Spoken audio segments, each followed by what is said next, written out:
Hi friends, good evening. என்னடா ஒரு note வச்சு உட்காந்துட்ருக்காதேன்னு நினைக்காதீங்க. ஒரு 1 வீக்குக்கு ஒரு டெய்லி ரொட்டீன் பிளான் போட்டிருக்கேன். ஆக்சுவலாக இதை நான் ஆல்ரெடி ஃபாலோ பண்ணியிருக்கேன். கொஞ்சம் சைல்டிஷாக தான் இருக்கும், கன்சிஸ்டன்சியாக ஃபாலோ பண்ண முடியல. அதனால் சரி இப்படியாவது ஃபாலோ பண்ணலாம் அப்படிங்கிற ஐடியா. ஆல்ரெடி நான் ஃபாலோ பண்ணியிருக்கேன், பார்க்குறீங்களா? பார்த்தீங்கன்னா இதெல்லாம் நான் கொஞ்ச நாள் ஒழுங்காக ஃபாலோ பண்ணாமல் பேப்பரை கிழிச்செல்லாம் போட்டிருக்கேன். எப்படி ஃபாலோ பண்ணியிருக்கேன் பாருங்கள். ஒரு ஸ்கோர் வச்சு பார்த்தேன், டே வச்சு ரொம்ப கம்மியாக தான் ஸ்கோர் பண்ணியிருக்கேன். ஸோ அதனால் கொஞ்ச நாள் விட்டுருந்தேன். சரி மறுபடியும் ஸ்டார்ட் பண்ணலாம் அப்படிங்கிறதுக்காக ஒரு ஒரு டெய்லி ரொட்டீன் பிளான் போட்டிருக்கேன். என்னென்னு பார்க்கலாமா? ஃபஸ்ட்டு மார்னிங் எழுந்துறது 5:30க்கு முன்னாடி எழுந்திருக்கணும். அதுதான் என்னுடைய மிகப்பெரிய கொள்கையாகவே இருக்குது. ரொம்பலாம் லேட்டாக எழுந்திருக்க மாட்டேன். 6:30 அது மாதிரி எழுந்திரிச்சா என்ன ஆகுதுன்னா, குழந்தைங்களுக்கு எல்லாமே லேட் ஆகுது. என்னால் ஆன் டைம் ஆஃபீஸ் போக முடியல. ஸோ அந்த ஒரு ரீசனுக்காக ரொம்ப ஹரிபரியாக இல்லாமல் ரிலாக்ஸாக ஆஃபீஸ் கிளம்பணுன்றதுக்காக பிஃபோர் 5:30 எழுந்திருக்கணும். அப்புறம் வாக்கிங் கண்டிப்பாக போகணும். அதுதான் என்னால் பண்ணவே முடிய மாட்டேங்குது. வாக்கிங் போகணும், செல்ஃப் கேர் பண்ணிக்கணும், சரிங்களா? Next no junk. ரொம்ப ஜங்க் அந்த அளவுக்குலாம் அதிகமாக ஜங்க் எடுக்க மாட்டோம். இருந்தாலும் வெயிட் லாஸ் கான்ஷியஸ் இருக்கிறதுனால ஜங்க்கு, டீ, அப்புறம் சுகர். என்னால் ரொம்ப முடியாத விஷயம் இதுதான். ஆனால் எழுதியிருக்கேன் நான் என்ன பண்ணுறேன் எப்படி. ஆக்சுவலாக இது நான் போட்டது ஒரு கன்சிஸ்டன்ஸாகவே என்னால் இருக்க முடியல. அதனால் மைண்டை ப்ரிப்பேர் பண்ணுறதுக்காக அந்த நோ சுகர் போட்டிருக்கேன். எப்படி ஃபாலோ பண்ண போகிறேன்னு தெரில. முக்கியமான point 4th one, office on time. இது தாங்க என்னுடைய மிகப்பெரிய டார்கெட்டாகவே இருக்குது. ஆன் டைம் போகணும், ரொம்ப அவசரமாக போகக்கூடாது. அப்புறம் முக்கியமான விஷயம், ஃபோன் பார்க்குறத ஒர்க் விஷயமாக பார்க்குறது ஓகே, மற்றபடி அனாவசியமாக ஃபோன் பார்க்கக்கூடாது.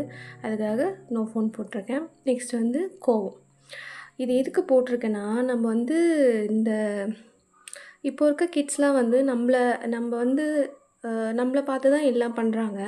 இப்போ நான் அவங்களுக்கு ஏதோ ஒரு அட்வைஸ் பண்ணும்போது, நான் என்னைக்காவது கோவப்பட்டு பேசும்போது, எனக்கு மட்டும் ஏம்மா சொன்னீங்க, நீங்கள் ஏன் அதை ஃபாலோ பண்ணலீங்கன்னு கேட்குறாங்க இப்போ இருக்க கிட்ஸ்லாம். அதுக்காகவே இப்போ நான் அட்வைஸ் பண்ணுறேன்னா அதை நானும் ஃபாலோ பண்ணணும். ஸோ அதுக்காக தான் முக்கியமாக நான் அதை எழுதியிருக்கேனே. ஏன்னா நம்மளை கொஷின் பண்ணுறாங்க. நம்ம பேரண்ட்ஸை அந்த மாதிரி கொஷின் பண்ணோமான்னு தெரில. ஆனால் இப்போ இருக்க கிட்ஸ் கொஷின் பண்ணுறாங்க. அவங்களுக்கு ஒரு அட்வைஸ் கொடுத்துட்டு அதை நம்ம பார்க்கல, கேட்கலன்னா, அதை கண்டிப்பாக அவங்க நீங்கள் எனக்கு சொன்னீங்க, நீங்கள் ஏன் இப்போ செய்ய மாட்டேறீங்கன்னு கேட்குறாங்க. அந்த டைமில் ஒரு மாதிரி கில்ட்டியாக இருக்குது. ஸோ அதுக்காகவே நோ ஆங்கர் எழுதியிருக்கேன். Learn new things. ஏதாவது ஒரு குட்டி விஷயம் கற்றுக்கணுன்னு எனக்கு ஆசை. சின்ன சின்ன விஷயம். அது ஏதாவது ஒன்று யாராவது நல்லா டயக்ராம் பண்ணுறாங்க, அந்த மாதிரி விஷயம்லாம் எனக்கு கற்றுக்கணுன்னு ஆசை. அப்புறம் ஹெல்த்தியாக சாப்பிட்ணும், கிட்ஸ்க்கும் ஹெல்த்தியாக கொடுக்கணும், அவங்களையும் ஹெல்த்தியாக சாப்பிட்றதுக்கு பழக்கணும். அதுதான் முக்கியமான விஷயம். நெக்ஸ்ட்டு மார்னிங், இப்போதைக்கு நான் இதுதான் எழுதியிருக்கேன். இப்போ ஏதாவது இருந்தால் நான் ஆட் பண்ணிவிட்டு சொல்கிறேன். நெக்ஸ்ட்டு ஈவினிங் வந்தோடனே செல்ஃப் கேர். இதுவும் ரொம்ப முக்கியம். அந்த ட்ரெஸ் கூட சேஞ்ச் பண்ணாமல் நைட்டு வரைக்கும் ஸ்ட்ரெஸ்ஸாகவே இருக்கிறது, அந்த மாதிரிலாம் இருக்கக்கூடாது. ப்ராப்பராக செல்ஃப் கேர் பண்ணணும். அப்புறம் கிட்ஸ்க்கு நல்ல விஷயம், நான் கற்றுக்கிற விஷயத்த கிட்ஸுக்கு சொல்லணும். ஒரு குட்டியாக நான் டயக்ராம் பண்ணுறனோ, இல்லை ஸ்டோரி படிக்கிறனோ, எதுவாக இருந்தாலும் அதை என் கிட்ஸுக்கு கன்வே பண்ணணும். நெக்ஸ்ட் அவங்களுக்கு ஹோம் ஒர்க்கு, ஸ்டடீஸு கரெக்டாக ஆன் டைம் டெய்லியும் பண்ணணும். அப்புறம் டின்னர் பிஃபோர் 7:30 பண்ணணும்.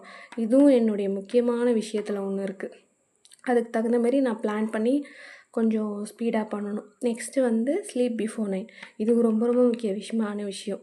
ஏன்னா கிட்ஸ் விளையாடிட்டு தூங்குறதுக்கே ரொம்ப லேட் பண்ணுறாங்க. அதனால் 9 போட்டிருக்கேன். ஒரு 8:30க்கெலாம் தூங்க வைக்கணும் அவங்கள. இதை நான் எப்படி ஃபாலோ பண்ண போகிறேன்னு தெரியல. ஆக்சுவலாக முக்கியமாக நான் சொன்ன மாதிரி தான், என் மைண்ட் கன்சிஸ்டன்சியாக இருக்க மாட்டேங்குது. அதனாலவே இந்த மாதிரி ஒரு விஷயத்தை ஃபாலோ பண்ணணுங்கிறது என்னுடைய ஐடியா. எதுக்குன்னு நோட்லலாம் எழுதி வச்சு ஃபாலோ பண்ணணுமா இல்லை, எனக்கு இது பிடிச்சிருக்கு அதனால் நான் பண்ணுறேன். எழுதுறதும் ஏதோ ஒரு மாதிரி ஸ்ட்ரெஸ் ஃப்ரீயாக தானே இருக்கும். நம்ம என்ன பண்ணியிருக்கோம் டெய்லியும் அப்படின்னு பார்க்குறது நல்ல விஷயம் தானே. ஸோ இதை நான் எப்படி ஃபாலோ பண்ணுறேன்றதை நான் டெய்லியும் உங்கள் கூட ஷேர் பண்ணுறேன். தேங்க்யூ, பாய், குட் நைட். ஆக்சுவலாக இன்னொரு விஷயமும் இருக்குது. நான் வெயிட் லாஸ் பண்ணணும்னு நினச்சிட்ருக்கேன். பட் ஆனால் இதில் போடலை. நம்ம ரொட்டீனை கரெக்டாக ஃபாலோ பண்ணாலே அது கரெக்டாக இருக்கும்னு நான் நினைக்கிறேன். அதனால் இந்த வீக்கோட எண்டு நான் எப்படி ஃபாலோ பண்ணேன்றதை நான் டெய்லியும் அப்டேட் பண்ணுறேன். தேங்க்யூ. உங்களுக்கு இந்த வீடியோ பிடிச்சிருந்தா லைக் பண்ணுங்கள், சப்ஸ்கிரைப் பண்ணுங்கள். மறக்காமல் என்னோடய சேனலுக்கு சப்ஸ்கிரைப் பண்ணுங்கள். பாய்.